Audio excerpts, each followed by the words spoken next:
ఈ video especially హాస్టల్‌లో ఉండే వాళ్ళకి మాత్రమే డెడికేట్ అవుతుంది. అండ్ మీ వాళ్ళు ఎవరైనా హాస్టల్‌లో ఉన్నప్పుడు కేర్‌ఫుల్‌గా ఉండమని చెప్పండి. ఎందుకు అనంటే నేను ఒక ఇంపార్టెంట్ థింగ్ చెప్దాం అనుకుంటున్నా. హాస్టల్‌లో ఉన్నప్పుడు మనం ఎవరినైనా 1 ఇయర్ ఒకే చోట ఉంటే మనం ఎవరినైనా ఎక్కువగా నమ్మేస్తామనమాట. సో, నేను గూడా అలా ఒక పర్సన్‌ని చాలా బాగా నమ్మాను.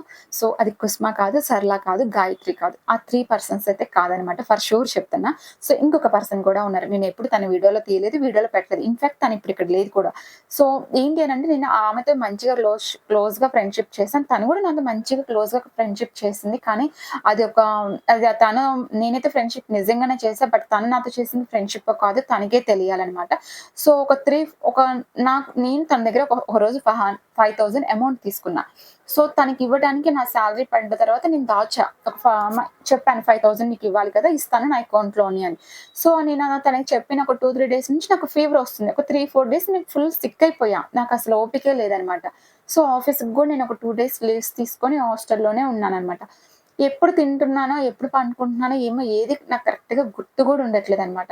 సో, తనైతే నాకు చాలా అర్జెంట్ కావాలనంటే ఇస్తాను రేపిస్తాను అన్న. నా దరిద్రం ఏంటో అసలు ఆ అమ్మాయి అడిగినప్పుడు అప్పుడు కొట్టేస్తుంటే ఏమి ఇష్యూ వచ్చేది కాదు. నేను ఒకవేళ నాకు బాలేదు కదా! ఏమైనా హాస్పిటల్‌కెళ్తే చెకప్ చేసుకోవాలి కొంచెం ఏమైనా అమౌంట్ అవుతాయేమో మళ్ళీ నాన్న వాళ్ళని ఏమి అడుగుతాంలే అని నేను అలా ఉంచేసుకున్నాను నా దగ్గరే. నేను చేసిన తప్పు అదే అనమాట. అయితే తను ఇంకా ఆ రోజు నైట్ ఏం జరిగిందేమో తెలీదు. నెక్స్ట్ డే చూసేసరికి నా అకౌంట్‌లో జీరో అమౌంట్ అనమాట. నేను హాస్పిటల్‌లో చెక్ చేసుకోవడానికి అలా ఎళ్తే అమౌంట్ లేవు. నా దాంట్లో జీరో జీరో ఇన్‌షాకి సెండ్ అమౌంట్ అని వస్తుంది. ఏంటి అని చెప్పేసి సరే మా తమ్ముడికి కాల్ చేస్తే మా తమ్ముడు అమౌంట్ సెండ్ చేస్తే నేను హాస్పిటల్‌లో కట్టి అంతా అయిపోయింది. ఇంకా ఏమైందా అని చూసుకున్న నా దగ్గర ఉన్న 2 బ్యాంక్స్ అంతా చూసుకున్నా. ఆ రోజు నేను పనుకోబోయేటప్పుడు నేను చేసింది ఏంటి అనంటే నా దాంట్లో 5,500 ఉంటే 500 ఒక బ్యాంక్ నుండి ఇంకొక బ్యాంక్‌కి పంపించా. నేను ఒకవేళ బాలేదు కదా! ఏమైనా మర్చిపోయి నేను 500 కాకుండా 5,500 కొట్టానేమో ఇంక ఈ బ్యాంక్‌లో ఉన్నాయేమని చెప్పి ఈ బ్యాంక్‌కి గూడా చెక్ చేసుకొని నేను 500 నేను ట్రాన్స్‌ఫర్ చేశాను. ఇంకా నేను ఇలా ఏదో ఫోన్‌పే వాళ్ళతో కూడా నేను చాట్ చేశా. హెల్ప్ లైన్ త్రూ నేను చాట్ చేశా. ఇట్లా సో అండ్ సో ఇష్యూ అయింది.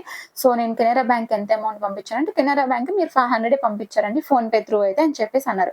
సో ఫైనల్‌గా ఒక 10, 15 డేస్ అయిపోయింది. సరేలే ఏం అవ్వవులే అకౌంట్‌లో ఎక్కడో స్ట్రక్ అయిపోయి ఉంటది. సంథింగ్ పెండింగ్‌లో పడి ఉంటదిలే అట్లా ఇట్లా వదిలేసా. ఆ అమ్మాయి నన్ను ఫోర్స్ చేయడం మొదలుపెట్టింది. నాకు 5,000 ఇస్తావా? ఇవ్వవా? నాకు అర్జెంట్ అని. అసలు నేను 5,000 అసలు ఎట్లా అయిపోయినాయి ఏంటని నాకు బాధేసింది. తర్వాత హెచ్‌డీఎఫ్‌సీ వాళ్ళ దగ్గరికెళ్దామని చెప్పేసి హెచ్‌డీఎఫ్‌సీ బ్యాంక్‌కెళ్తే వాళ్ళు నాకు ఆ రోజు చెప్పారు. ఏంటంటే మీరు 5,000 అమౌంట్ 5,000 ఎళ్ళాయని ఎట్లా అంటున్నారు? మీరు 5,000 అమౌంట్ మీరు ఎక్స్ గర్ల్‌కి పంపించారు గదా! అని చెప్పేసి అన్నారు. ఎవరైతే నా ఫ్రెండ్ మీరు ఒక అమ్మాయికి పంపించారు గదా! ఎక్స్ అనే పర్సన్‌కి పంపించారు గదా! అని చెప్పారు. నేనెప్పుడు పంపించానంటే ఏ టైం పంపించానంటే మీరు అర్ధరాత్రి 1కి ట్రాన్స్‌ఫర్ చేసుకున్నారు గదా! ఫస్ట్ రూ. 1 పంపించారు పేటీఎం త్రూ అది అవ్వలేదు. మళ్ళీ రూ. 5 పంపించారు అదయింది. తర్వాత మళ్ళీ మీరు 4 సార్లు 5,000 పంపించడానికి ట్రై చేసారు అవ్వలేదు. మళ్ళీ 4,500 అలా పంపించారు. టోటల్‌గా మీరు 5,000 అమ్మాయికి పంపించారు గదా! అంటే నేను షాక్ అయ్యా. నాకసలు ఓపికే లేదు. నేను ఎప్పుడో టాబ్లెట్ ఏసుకొని నిద్రపోయా. సో, తర్వాత తెలిసింది. తనే నా పేటీఎం, నా ఫోన్ లాక్స్ తెలిసింది. సో, తను 1 ఇయర్ చేసిన నాతో ఏదైతే 1 ఇయర్ చేసిన ఏదైతే 1 ఇయర్ చేసిందో సో, తన ఈ పాస్వర్డ్‌లు ఇయన్నీ ఐడెంటిఫై చేయడానికి చేసిందనమాట. So, be careful. నిజం చెప్తున్నా లైఫ్‌లో ఎవ్వరిని నమ్మొద్దు. ఎందుకనంటే ఫ్రెండ్‌షిప్ అనేది ఫ్రెండ్‌షిప్పే. ఎక్కడైనా అది ఎప్పటికైనా ఎండ్ అయిపోతుంది. లైఫ్ లాంగ్ వచ్చేది లేడీస్‌కి పెద్ద ఏమి ఉండరు. ఎవ్వడు ఉండడు. ఎందుకనంటే మాకు తెలుసు మేము ఎలాంటి వాళ్ళమో. సో, ఫ్రెండ్‌షిప్ అంటే ఎవరో ఒక లైఫ్ లాంగ్ వస్తారు కానీ అందరూ లైఫ్ లాంగ్ వచ్చేవాళ్ళు కాదు. జస్ట్ ఏదో 3, 4 ఇయర్స్ ఉన్నారు అంటే ఉన్నారు. ఎనఫ్ అనమాట. సో, నిజంగా వాళ్ళతో గుడ్ అయితే ఫార్వర్డ్ మీరైతే జాగ్రత్తగా ఉండండి. అంతే వీడియో.